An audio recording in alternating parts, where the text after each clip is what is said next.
Jamuria BDO অফিসে বিভিন্ন দাবিতে বিক্ষোভ ও স্মারকলিপি সিপিএমের।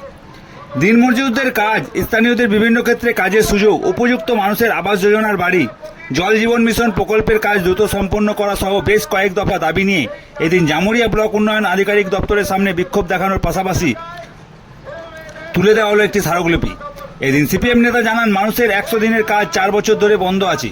বহু মানুষ বেকার, কাজ পাচ্ছে না।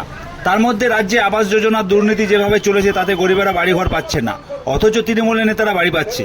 রাস্তাঘাটের অবস্থা খারাপ, পানীয় জলের সমস্যা, বিশেষ করে দরমাডাঙ্গা এলাকায় পরিস্থিত পানীয় জল পাচ্ছে না, যার ফলে মানুষের বিভিন্ন রকম শারীরিক সংক্রমণ দেখা যাচ্ছে।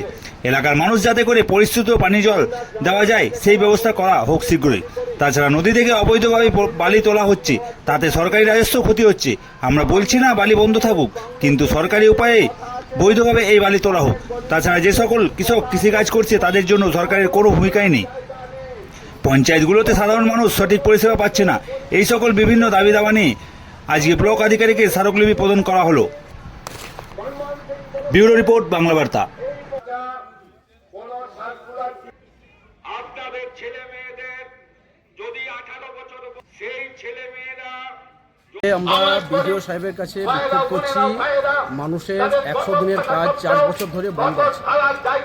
অনেক মানুষ, গরিব মানুষ আছে যারা আবাস যোজনার ঘর পায়নি, উপযুক্ত লোক, কিন্তু তারা আবাস যোজনার ঘর থেকে বঞ্চিত হয়েছে, যার জন্যে এবং আরও অনেক দাবি আছে।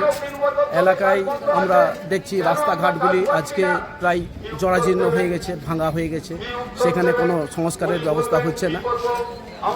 গরিব মানুষের কাজ নেই, দিন মজুরদের মজুরি তারা সঠিকভাবে পাচ্ছে না, এবং তারা যাতে সঠিকভাবে মজুরি পায়, সরকারি নির্ধারিত হারে তারা যাতে মজুরি পায় সেই ব্যবস্থাও করতে হবে। এবং আমরা দেখেছি বর্গাদার, যারা বর্গাদার আছে তাদেরকে হচ্ছে যে উচ্ছেদ করা হচ্ছে, নতুন করে কোনো বর্গাদার হচ্ছে না। পাট্টা জমি, যারা পাট্টা জমিতে বসবাস করছে তাদেরকেও উচ্ছেদ করে দেওয়ার একটা ব্যবস্থা করা হচ্ছে।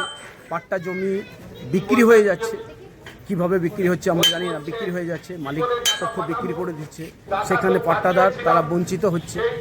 এবং আমরা আরেকটা জিনিস যেটা আমরা লক্ষ্য করছি যে আমাদের দরমাডাঙ্গা জল প্রকল্পের যে পানীয় জল, সেই পানীয় জল আমাদের এলাকায় যেগুলো চলছে সেখানে দেখছি দূষিত জল আসছে, এবং সেই জল পান করে সাধারণ মানুষের, অনেক মানুষের ডায়রিয়া হয়ে যাচ্ছে, পেটের গন্ডগোল হয়ে যাচ্ছে, এবং তারা পরিশুদ্ধ পানীয় জল পাচ্ছে না। অথচ পরিশুদ্ধ পানীয় জল দেওয়ার কথা তাদের। এবং ওই যে তারা কোলেরি আছে, তারা মাইন্সের কোলেরি, সেই কোলেরির জল নাকি ফেলে দেওয়া হচ্ছে, যার ফলে সাধারণ মানুষ কিন্তু এখন প্রচণ্ডভাবে পানীয় জলের জন্যে তাদের নানা রকম রোগের সংকটে দেখা দিচ্ছে। এই দাবি দাওয়াগুলো আমরা বিডিও সাহেবের কাছে রাখছি। এবং তাছাড়াও আমরা দেখছি যে এলাকায় অবৈধভাবে বালি উত্তোলন চলছে, বালি চলাচল হচ্ছে। যদি বৈধভাবেই হয় সেটা চলুক, আমাদের আপত্তি নেই, কিন্তু বৈজ্ঞানিকভাবেই হোক। আজকে আমরা দেখছি যে নদীতে প্রায় মাটি দেখা দিয়েছে, বালি নেই বললেই চলে। আগামী দিনে বন্যার সময় প্রচণ্ড বন্যার সম্মুখীন হবে এলাকার সাধারণ মানুষেরা যারা ওই নদীর ধারে বসবাস করে। তাছাড়াও আমরা দেখেছি যে চাষিরা যারা কৃষিকাজ করছে, কৃষিকাজের জন্য আজকে প্রশাসনের কোনো ভ্রুক্ষেপ নেই। অথচ কৃষক তারা যদি আমাদের এলাকায় পানীয় জলের বা পাশাপাশি যদি কৃষিকাজের সেচের ব্যবস্থা করে দেওয়া যায়, তাহলে হচ্ছে যে কৃষকরা অনেকটাই উপকৃত হবে। আজকে পঞ্চায়েতগুলো যেভাবে চলছে, পঞ্চায়েতগুলোতে হচ্ছে যে আমরা দেখছি সাধারণ মানুষ তারা সঠিক পরিষেবা পাচ্ছে না, সাধারণ মানুষের ক্ষোভ বাড়ছে। এই বিষয়গুলো আমরা আজকে পঞ্চায়েত সমিতির ব্লকের আমরা ডেপুটেশন বিডিওর কাছে, প্রশাসনিক স্তর, সেই প্রশাসনের স্তর হচ্ছে বিডিও সাহেবের কাছেও আমরা ডেপুটেশনটা দিতে চাই। এই জন্যই আসা। কী নাম আপনার? আমার নাম হারাধন গোপ, আমি সারা ভারত ক্ষেত মজুর ইউনিয়নের ব্লক সভাপতি।